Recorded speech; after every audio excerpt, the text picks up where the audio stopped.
Blue Team. Ada sesuatu yang lagi rame nih. Iya, apalagi lawannya physical appearance-nya besar-besar, punya working relationship yang bagus. Lu harus kasih dia kesempatan lagi. Di atas kertas lo semuanya harusnya menang. Ada bahasan yang paling ditunggu-tunggu.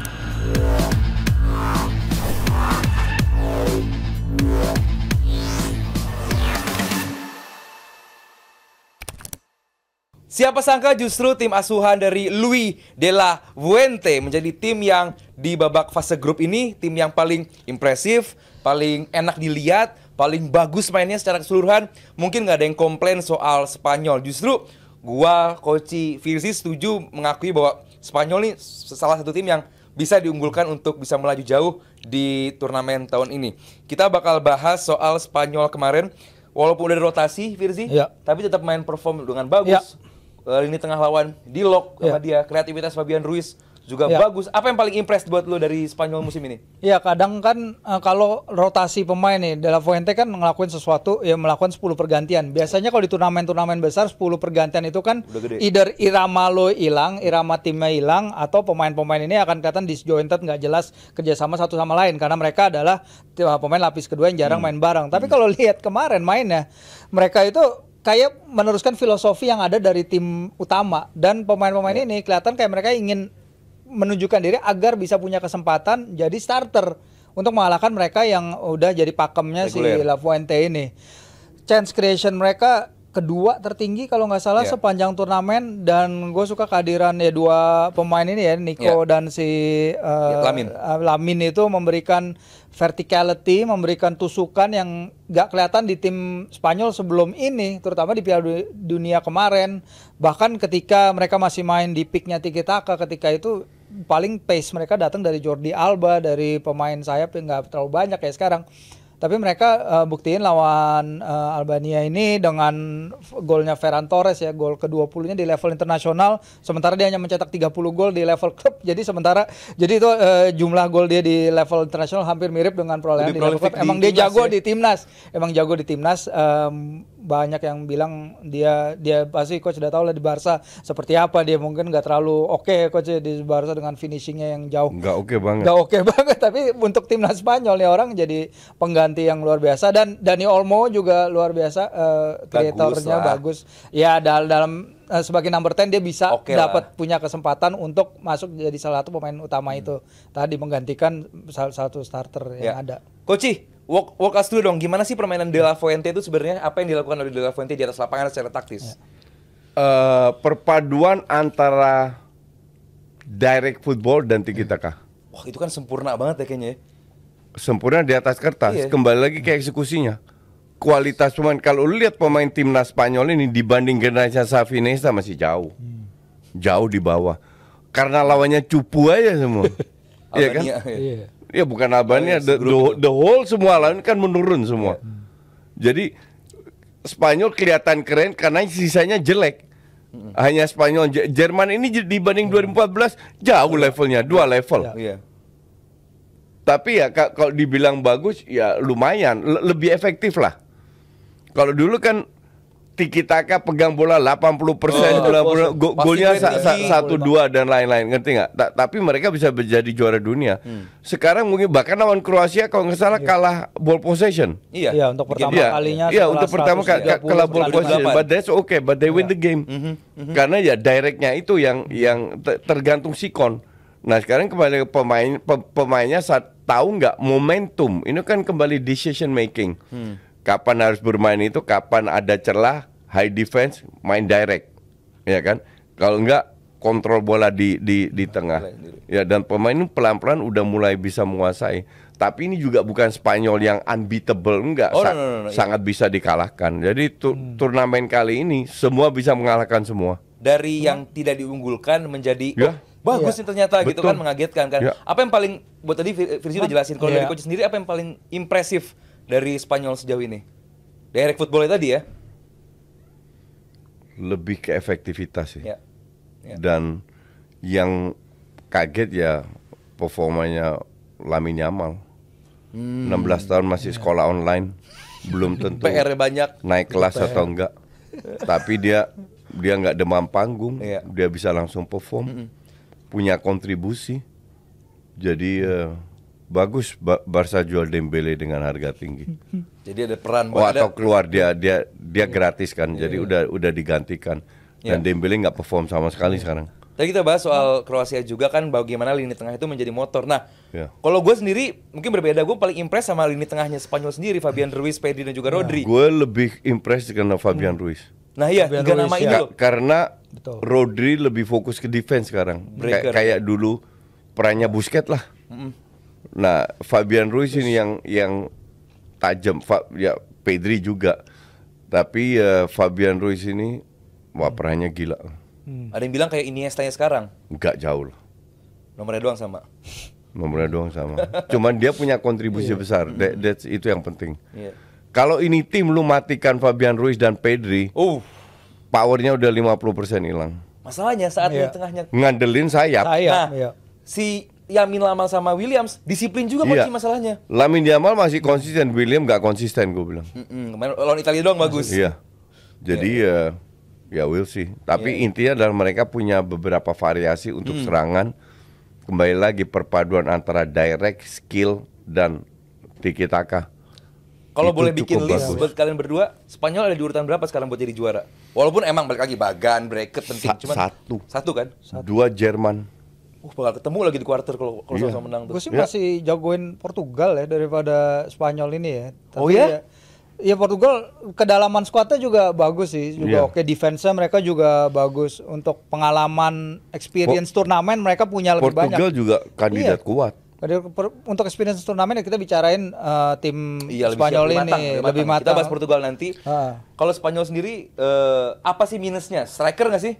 CF? Enggak, minusnya juga overall kualitasnya. Oke. Jadi kualitasnya ya kembali lagi, lu bandingin siapa? Di turnamen ini kelihatannya oke karena banyak yang cupu. Tapi kalau dibanding Spanyol yang kita kenal ya jauh di bawah itu.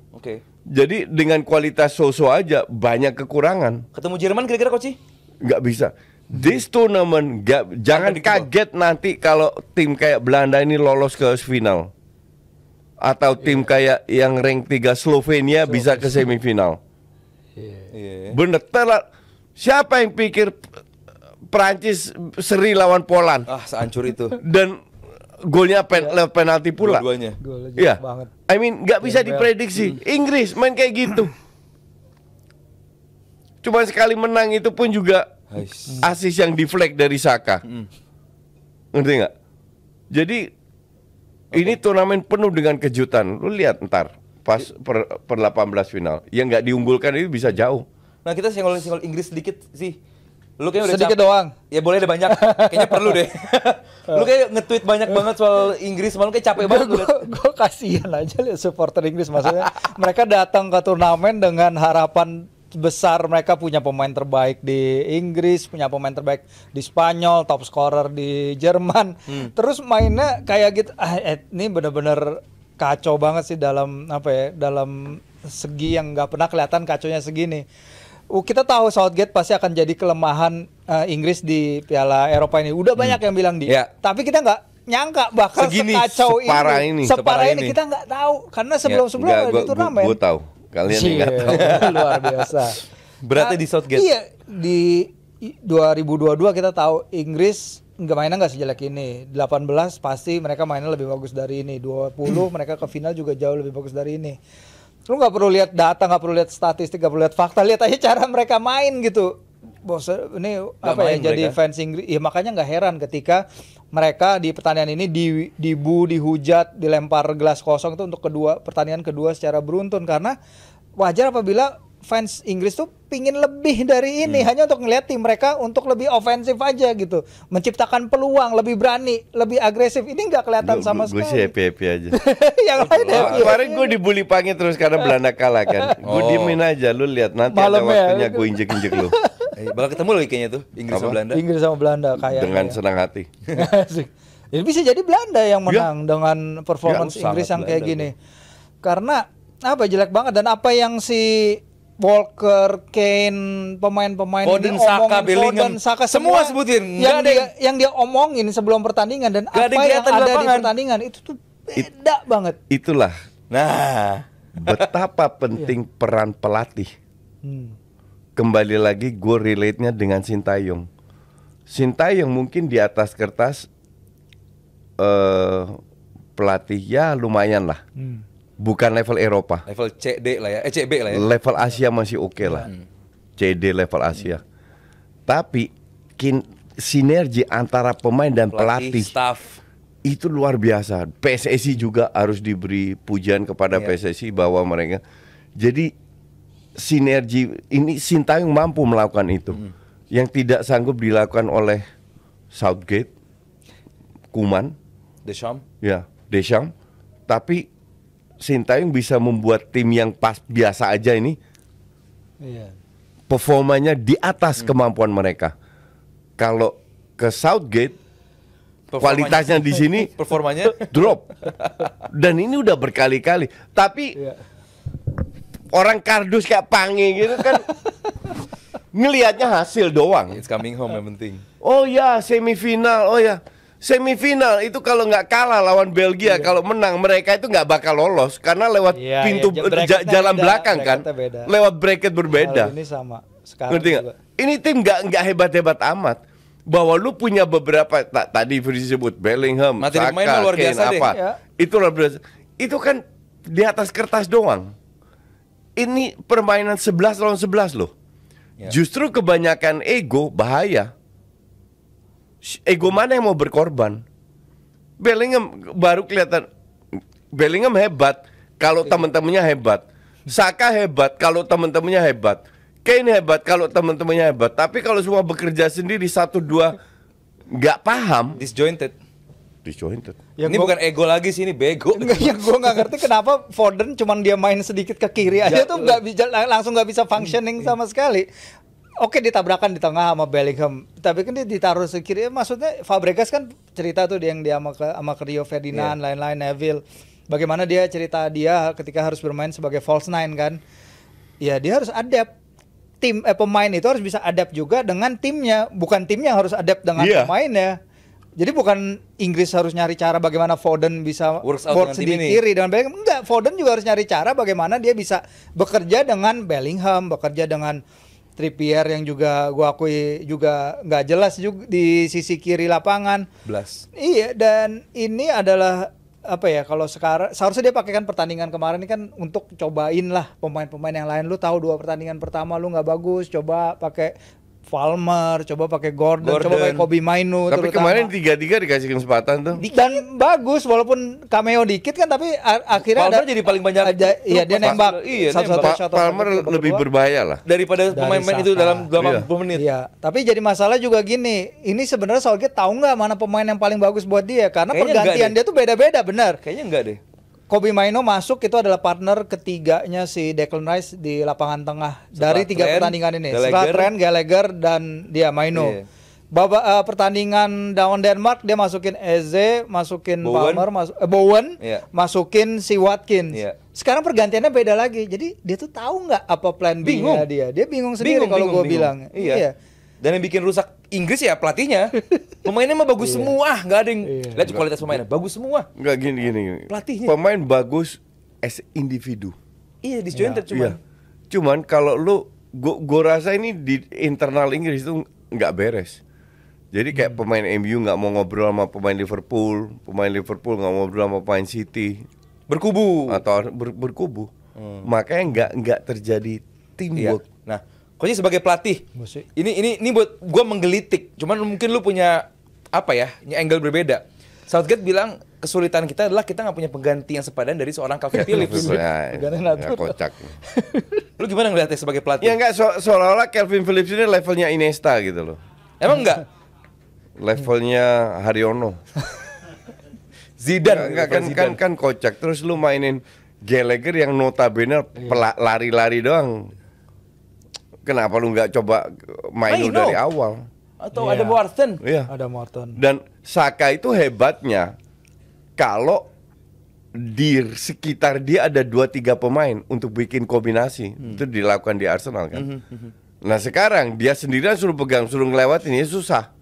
Foden pun demikian. Foden passing, dia lari kemana? Dia udah teman-temannya di City udah tahu. Di Inggris kagak tahu. Bellingham juga semua dijelajahi. Akhirnya di momen-momen tertentu hilang. Ya. Finishing touch-nya hilang. Ya.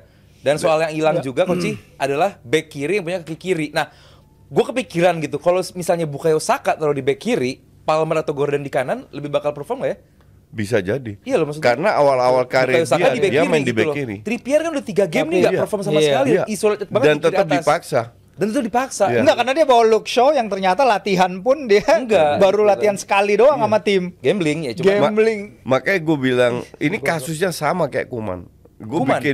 Gue bikin video hari ini judulnya Koeman Southgate goblok. Oh goblok, gue kira goblok. Goblok.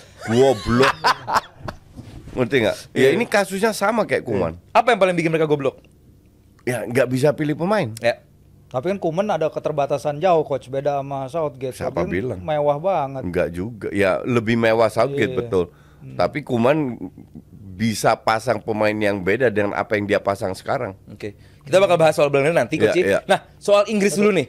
Lu jadi Southgate misalnya kan. Selain ngundurin diri, apa yang bakal lu lakuin di 16 besar? Ya kalau IQ lo terbatas gitu susah. Makanya. Tetap dengan skema yang sama. Melakukan. Tugas dia itu kan sebenarnya tuh, Abrar yakin lebih paham taktik daripada Southgate. Siapa? Abrar lebih paham taktik daripada Southgate. Gue percaya. Gue setuju. Iya. Gue sih lebih setuju. Iya, gue setuju. Kali ini gue setuju. Iya. Enggak, intinya kan gini. Lu pasang 11 pemain terbaik lah. Udah itu aja. Mulai dari situ dah. Gak bisa, gak bisa. Itu aja nggak bisa. Gak bisa. Saat lo mainin Gallagher, lo mainin Trent atau di situ. Itu aja nggak bisa. Trent bagus ya, bukan main jelek. Cuman di pos itu nggak sama sekali. Ya, itu aja nggak bisa gitu loh. Jadi mau gimana lagi? Belum soal taktik dan lain-lain.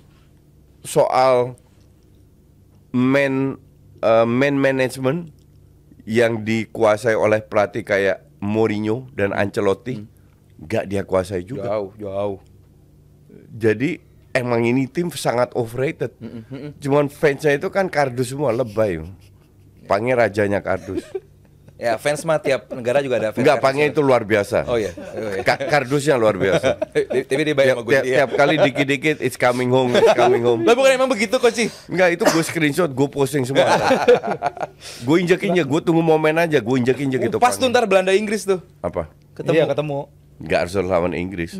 Enggak, itu belum tentu ketemu juga. Ya Rabu nanti. Ya kalau ketemu dengan senang hati. Iya, hari ini kan. Iya, tergantung. Enggak bisa ketemu Rumania juga. Bisa. Ya grup E. Ya. Either Belanda atau grup E. Prancis bakal ketemu grup. Kalau nggak ketemu juga Inggris belum tentu lolos. Kalau ketemu Slovenia atau apa belum tentu lolos juga itu Inggris. Kalau lu sih apa yang bakal lu satu pilih? hal ya dia soal kalau kita ngomongin turnamen football kan hasil ya.